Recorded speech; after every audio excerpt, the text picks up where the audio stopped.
Shut up and sit down. तो चलिए आइए अब हम लोग पढ़ते हैं 15.12 debate and problems in understanding the history of 18th century. 18वीं शताब्दी के भारत के इतिहास को समझने में मतभेद। The debate on the nature of 18th century has engaged historians of Mughal India as well those interested in colonial studies. 18वीं शताब्दी की प्रकृति के बारे में विभिन्न इतिहासकारों में मनभेद है, चाहे वह मुगल इतिहासकार हो या औपनिवेशिक अध्ययन में रुचि रखने वाले हों। Early Mughal studies view the overall change in the shadow of Mughal political collapse and project the period as dark ages. Thus, Mughal political crisis is seen to be accompanied by economic and social breakdown as well. आरंभिक मुगल अध्ययन मुगल साम्राज्य के पतन के दृष्टिकोण से सभी परिवर्तनों को देखता है तथा इस युग को अंधा युग करार देता है। इस प्रकार मुगल राजनीतिक संकट को आर्थिक तथा सामाजिक विफलताओं के साथ देखा जाता है। However, later studies scrutinize 18th century economy and society in regional perspectives, presiding the beginning of the colonial rule that characterized the second half of the 18th century. हालांकि बाद के अध्ययनों ने 18वीं शताब्दी की अर्थव्यवस्था तथा समाज को क्षेत्रीय आधार पर अलग कर औपनिवेशिक काल की शुरुआत दिखलाई, जिसे 18वीं शताब्दी का उत्तरार्ध कहा गया। Thus, the two positions argue around continuity versus change paradigm। अब देखिए, इस प्रकार दो स्थितियां निरंतरता बनाम परिवर्तन के इर्द गिर्द बहस करती रही। Generally, Indian historians perceive the colonial contest, which began from the mid-18th century, as a point of departure for Indian history. सामान्यतः भारतीय इतिहासकार औपनिवेशिक विजय को भारतीय इतिहास का प्रस्थान बिंदु मानते हैं, जो 18वीं शताब्दी के मध्य में प्रारंभ हुआ था। आगे देखिए। So, the basic issues pertaining to 18th century are two: whether the fall of Mughal Empire initiated the fall of socio-economic structure, as well, and secondly, whether the arrival of colonialism was a fundamental break or not. अतः 18वीं शताब्दी के परिप्रेक्ष्य में दो मुद्दे उभर कर आते हैं। प्रथम कि क्या मुगल साम्राज्य के पतन ने सामाजिक आर्थिक ढांचे को टूटने की शुरुआत कर दी थी, और दूसरा उपनिवेशवाद का आगमन परिस्थितिजन्य था या नहीं। आगे देखिए। Was the 18th century a dark age or was it a period of economic boom? क्या 18वीं शताब्दी को काला युग माना जाए या आर्थिक उन्नति का समय था? Did it mark a sharp break or was it a period of continuity and change?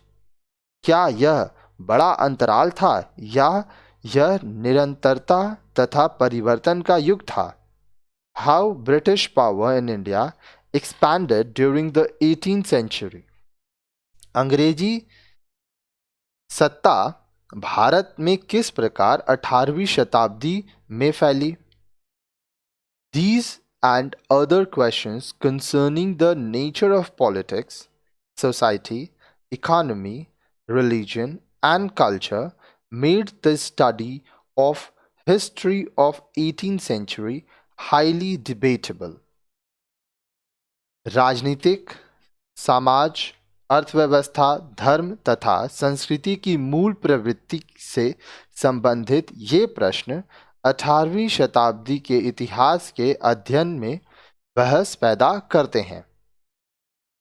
Historians have traditionally viewed 18th century as a dark era of warfare, political chaos, and economic decline, sandwiched between stable and prosperous Mughal and British hegemonies।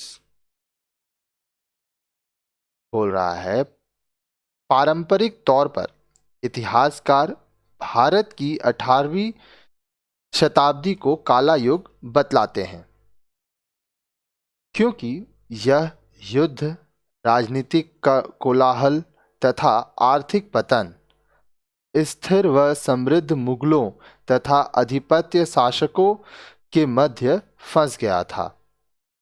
This view has been vigorously challenged by most recent generation of Indian historians who have emphasized the continuities between the earlier Mughal and the later British states and the constellations of small successor states that emerged with the imbibing of Mughal power। अब देखिए, इस दृष्टिकोण को हालांकि नई पीढ़ी के भारतीय इतिहासकारों ने चुनौती दी, जिन्होंने आरंभिक मुगल शासकों तथा उत्तरवर्ती अंग्रेज राज्यों की निरंतरता पर बल दिया तथा उन छोटे राज्यों पर चिंता जताई जो मुगल शक्ति के क्षीण होते ही उदय हो गए थे। आगे देखिए, the political turmoil which affected the whole century forces one to ask whether the fall of the Mughal Empire led to a break of the central political authority, triggering the phase of anarchy, firstly leading to the rise of regional kingdoms, then paving the way for dominance of British colonialism।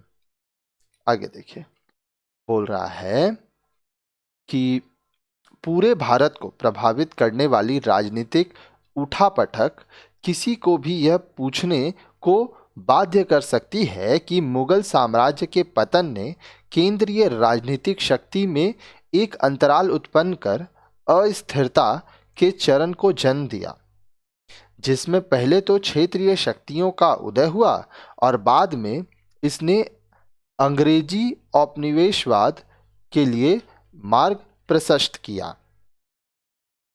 Here it is important to understand whether just the decline of the Mughal state should be seen as a failure of Indian society as well as the vacuum created by the fall of the central authority filled up by the regional powers, namely Nawabs of Awadh and Bengal and Nizam of Hyderabad in the first half of the century. Moreover, whether the emergence of British East India Company as a political power was a break for the Indian society, economy and polity, or marked the beginning of next 200 years of British colonialism in India।